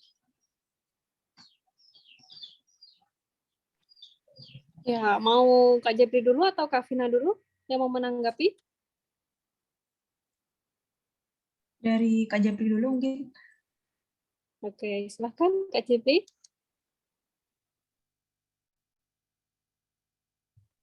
Baik, ya ini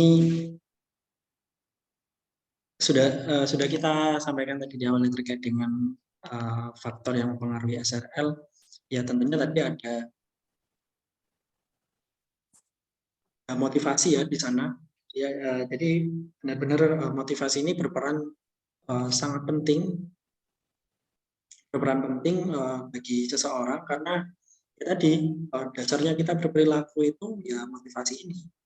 Nah, kita di sini sudah ada niat, sudah ada niat ya. Harusnya kalau sudah ada niat ini berarti sudah ada motivasi.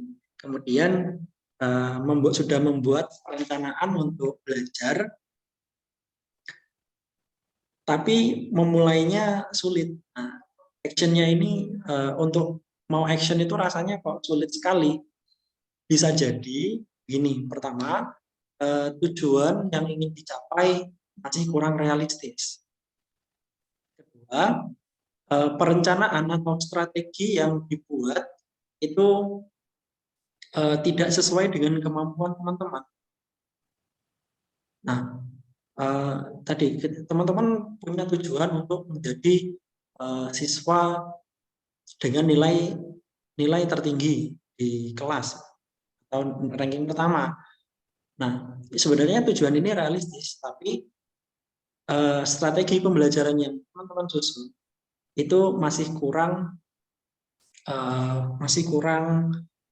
sesuai dengan teman-teman. Teman-teman tidak kuat untuk belajar benar-benar strict 2 jam, benar-benar 2 jam penuh itu belajar tok. Nah, itu teman-teman tidak kuat seperti itu, tapi rencana pembelajaran teman-teman yaitu belajar 2 jam setiap hari. Nah, maka inilah yang perlu diubah. Teman-teman, strategi yang dibuat itu harus menyesuaikan dengan kemampuannya teman-teman. Karena kalau tidak sesuai dengan kemampuannya teman-teman, ini teman-teman akan kesusahan sendiri, akan kesusahan untuk actionnya. Karena teman-teman sudah ini belajar 2 jam. Oke, percobaan pertama teman-teman jalan 2 jam, 2 jam penuh belajar. Nah, tapi pada kegiatan belajar secara mandiri yang kedua, ketiga itu teman-teman pasti akan merasakan kejenuhan. Maka dari itu teman-teman harus juga pintar membuat sebuah metode belajar. Seperti tadi yang saya sampaikan, teman-teman mungkin bisa belajar 15 menit dulu. Setelah itu istirahat 5 menit, dilanjutkan lagi 15 menit. Istirahat lagi, nanti dilanjut lagi. Nah, bisa selang-seling seperti itu supaya teman-teman tidak bosan. Nah, memang salah satu musuh utama orang belajar itu ya bosan. Juga selain dari malas tadi ya, bosan. Kadang kita itu baca buku aja bosan. Kita ngelihat buku pelajaran aja bosan. Nah, sehingga harus disiasati. Teman-teman harus pintar-pintar menyiasati hal tersebut. Kalau dari saya mungkin itu sih dari Melur ya. Mungkin itu sih. Oke, terima kasih Kak Jepri. Nah, untuk dari Kak Siti Syafina, gimana pendapatnya? Dipersilahkan, Kak Vina. Sebenarnya kalau dari aku juga sama sih ya. Jadi faktor-faktor yang mempengaruhi SRL itu ya pastinya adalah motivasi. Jadi karena soalnya motivasi itu kan penting ya. Jadi harus punya motivasi dulu nih sebagai penggerak gitu kan. Dan juga kamu sudah buat perencanaan gitu, tapi mulainya itu sulit. Nah itu karena tidak sesuai dengan karena memang juga tidak sesuai dengan perencanaan yang udah perencanaannya itu tidak realistis. Kemudian juga perencanaannya itu juga tidak sesuai dengan kemampuan kalian gitu. Jadi memang harus disesuaikan dulu sih dengan kemampuan kalian gitu dan gaya belajar kalian. Seperti itu.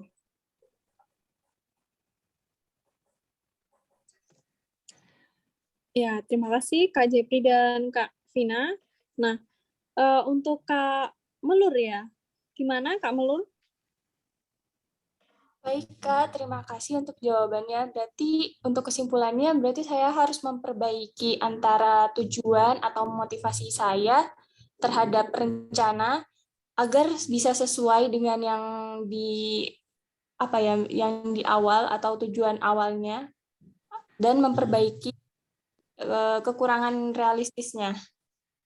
Ya, jadi kayak tadi ya, metode belajarnya juga harus diperbaiki, disesuaikan dengan kemampuanmu, dan jangan sampai kegiatan belajar itu jadi sebuah hal yang membosankan. Ya, ini ya pinter-pinternya kamu untuk menyiasati bagaimana kegiatan belajar yang menyenangkan itu. Baik, Kak. Berarti saya harus memperbaikinya di fase Foretalk-nya itu dulu ya? Iya. Ya, makasih, Kak. Ya, sama-sama. Ya, sama-sama, Kak. Nah, untuk yang pertanyaan terakhir nih, terakhir ya. Silahkan Kak Unika dibacain pertanyaannya. Baik, Kak. Untuk penanya terakhir ini ada dari Kak Hendrika ya. Jadi, selamat sore Kakak. Perkenalkan, nama saya Hendrika Trida Silva dari SMA Negeri Taikas. Izin bertanya, apakah yang membuat seorang pelajar putus asa untuk belajar sehingga mereka mengambil keputusan keluar dari sekolah dan memilih untuk menikah? Dan juga saya melihat banyak orang di kampung saya, banyak yang seperti itu. Terima kasih.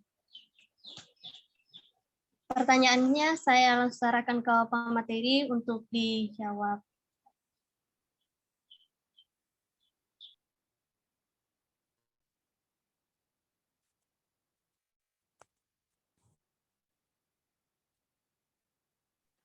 Ya, untuk pertanyaan selanjutnya, mau Kak JP dulu atau Kak Vina yang mau menjawab?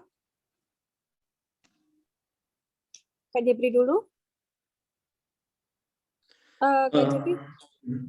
Ya. Sudah. Oke. Ya, silakan. Ini ya terkait kenapa seseorang itu memilih untuk kenapa seseorang itu bisa putus asa dan malah memutuskan untuk tidak melanjutkan pendidikannya. Ya tentu ini pertama sebenarnya ya kalau kita punya sebuah tujuan yang besar, kemudian kita juga memiliki tekad yang besar untuk meraih tujuan tersebut, itu kita tidak akan mudah putus asa. Nah, jadi ini tentunya berkaitan juga dengan tadi ya. Kita sudah banyak tadi yang membahas tentang motivasi, bahwa ya memang harus ada motivasi dari dalam diri kita untuk melakukan sesuatu, untuk ya dari ini di segi pendidikan.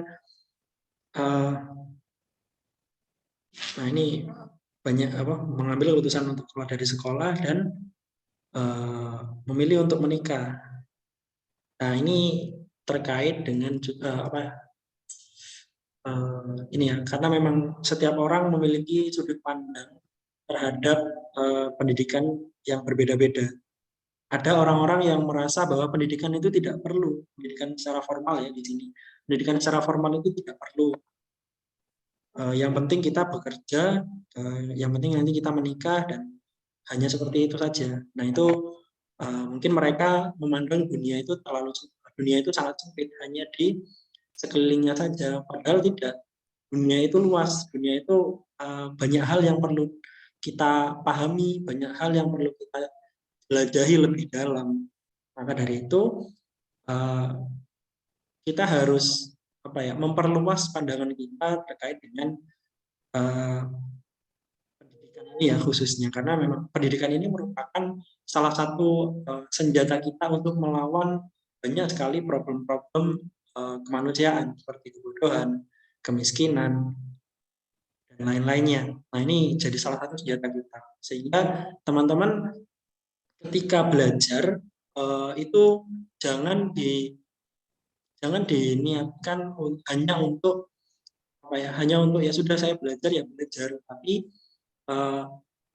teman-teman harus punya tujuan yang besar. Tujuan saya belajar supaya saya menjadi orang yang berpendidikan, sehingga saya bisa membawa banyak manfaat bagi orang-orang di sekeliling saya, bukan hanya saya saja, tapi di banyak tempat di mana tidak hanya di lingkup tempat tinggal saya, tapi kalau bisa untuk semua orang, nah itu kenapa tidak?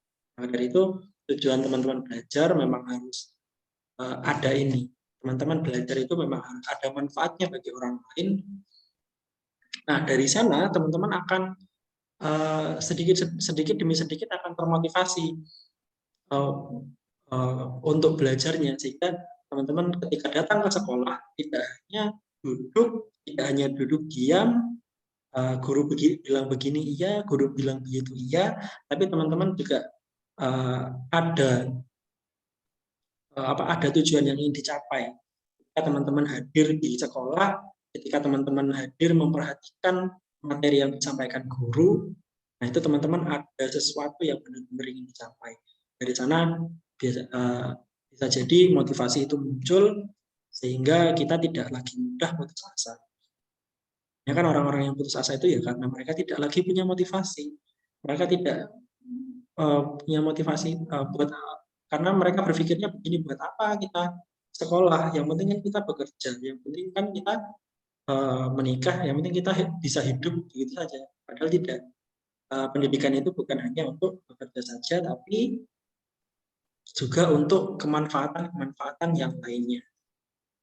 Mungkin itu jawaban yang bisa saya berikan dari Kak Hendrika.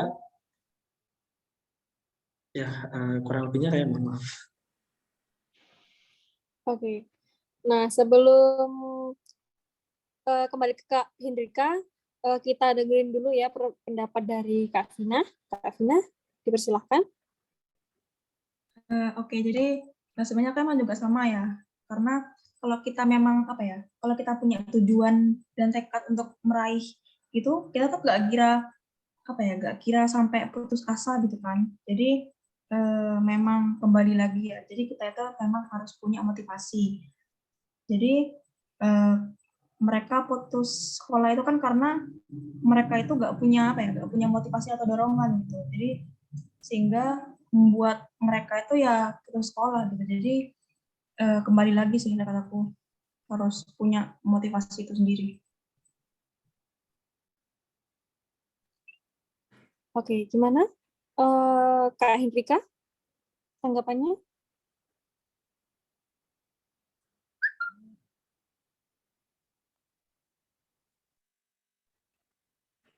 Kak Hendrika?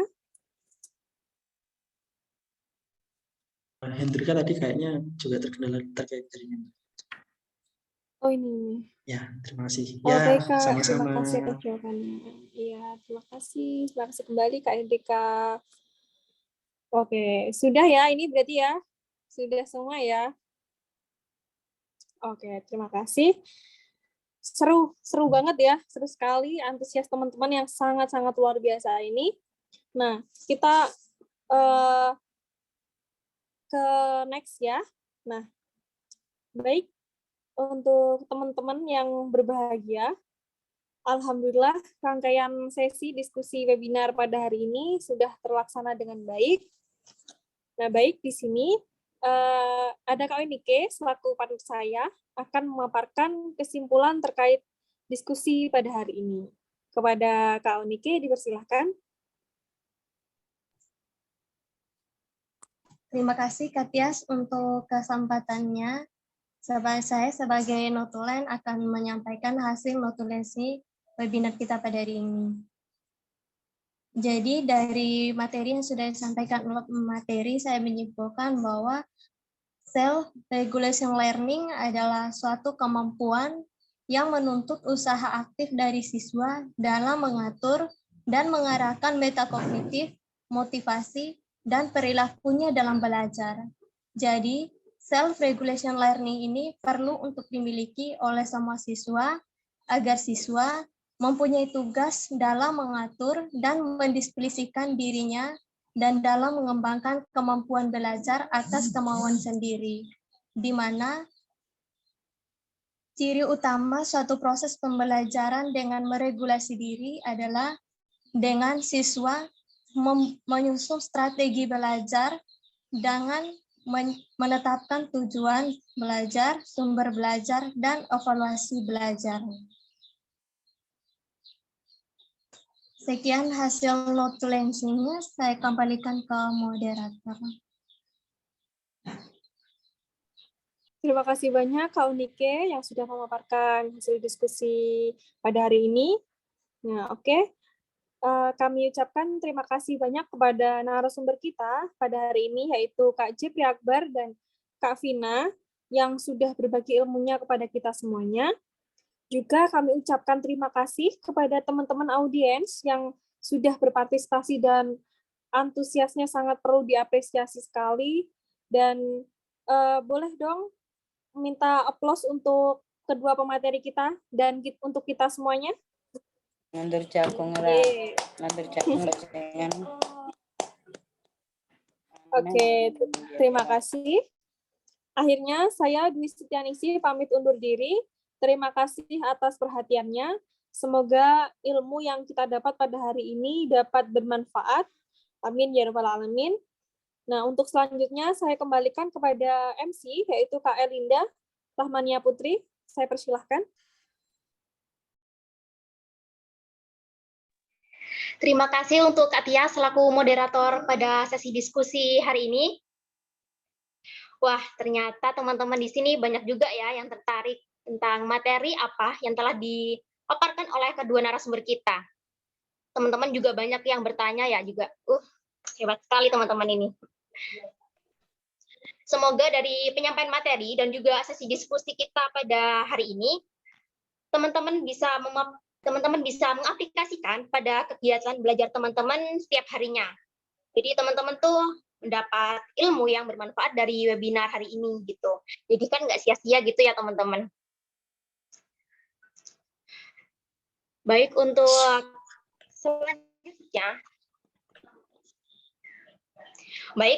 selanjutnya kita memasuki sesi dokumentasi. Diharap untuk teman-teman peserta bisa mengaktifkan kameranya atau on cam terlebih dahulu untuk kita foto bersama dulu ya. Teman-teman on cam terlebih dahulu. Sebentar ya. Ya, Teman-teman bisa on cam terlebih dahulu ya, sebentar saja. Ya, buat kenang-kenangan. Iya, benar. Oke, saya hitung ya. 1, Oke, Kak Jep. 2, 3. Lagi? 1, 2, 3. Oke. Sudah ya. Oke, terima kasih Kak Jepri. Terima kasih, Pak. Sama-sama. Ya. Nah, selanjutnya ini ada yang mau saya paparkan ya, teman-teman. Ada 2 peserta yang kita pilih teraktif dalam sesi webinar hari ini.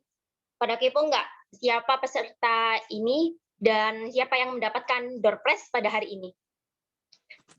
Kepo dong. Untuk yang dapat door prize pada webinar hari ini, ada Kak siapa ya? Yang pertama ada Kak Dina. Hai Kak Dina. Bisa on cam nggak Kak? Kak Dina. Hai Kak Dina. Mungkin sinyal ya. Dan yang kedua, siapa ya? Ada Kak Mira. Hai Kak Mira. Bisa on cam? Oh, udah on cam ya Kak? Hai Kak. Terima kasih. Terima kasih. Ya, sama-sama Kak. Jadi tadi tuh 2 peserta teraktif pada webinar hari ini yang mendapatkan door prize dari kita. Nanti kedua peserta ini bisa menghubungi kita ya. Nanti atau kita yang akan menghubungi kalian. Oke? Baik Kak, terima kasih sudah memilih saya sebagai peserta teraktif. Sukses selalu untuk kakak-kakaknya. Iya, terima kasih. Ya, terima kasih. Nah, baik, selanjutnya penutup. Terima kasih untuk Kak Tias dan juga Kak Onike telah memandu sesi diskusi pada webinar hari ini. Dan juga terima kasih kepada kedua narasumber kita yang sangat hebat ini, Kak Vina dan Kak Jepri telah memaparkan materinya dengan sangat baik dan menarik. Dan tidak lupa terima kasih juga kepada para peserta atas kehadiran dan juga partisipasinya dalam mengikuti webinar hari ini yang berjudul Yuk Mengenal Self-Regulation Learning, belajar itu dimulai dari diri sendiri. Mohon maaf apabila terdapat banyak kekurangan pada webinar hari ini. Saya Elinda Rahmania Putri selaku Master of Ceremony pada webinar hari ini, mohon izin undur diri, sampai bertemu di acara ke depannya. Mengingatkan kembali untuk teman-teman peserta, bisa mengisi link evaluasi terlebih dahulu ya sebelum meninggalkan Zoom-nya. Ada di kolom chat ya teman-teman.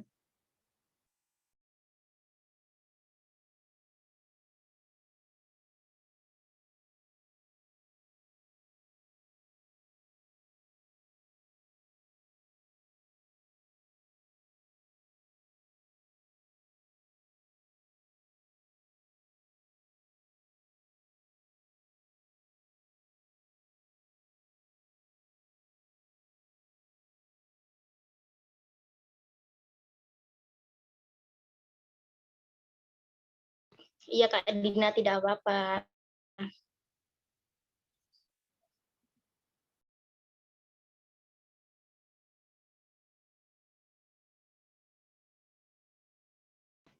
Baik teman-teman semuanya, saya Elinda Rahmania Putri selaku MC webinar hari ini akan menutup acara webinar pada hari ini ya.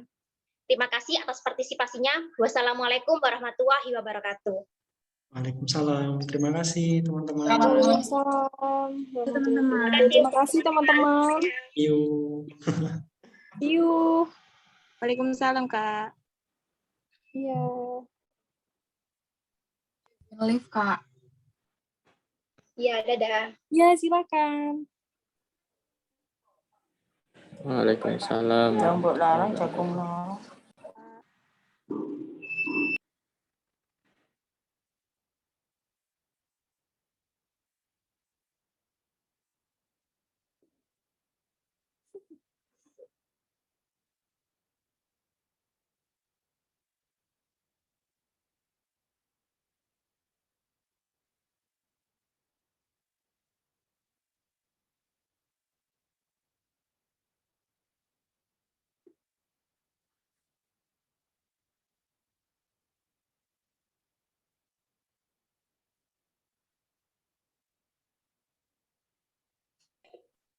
Sudah ini. Sudah keluar kok semuanya. Alhamdulillah. Alhamdulillah. Alhamdulillah. Ya. Alhamdulillah. Kita foto juga buat sesi Benar, dokumentasi. Ayo. Saya ini Mbak Nudi. Itu. Iya.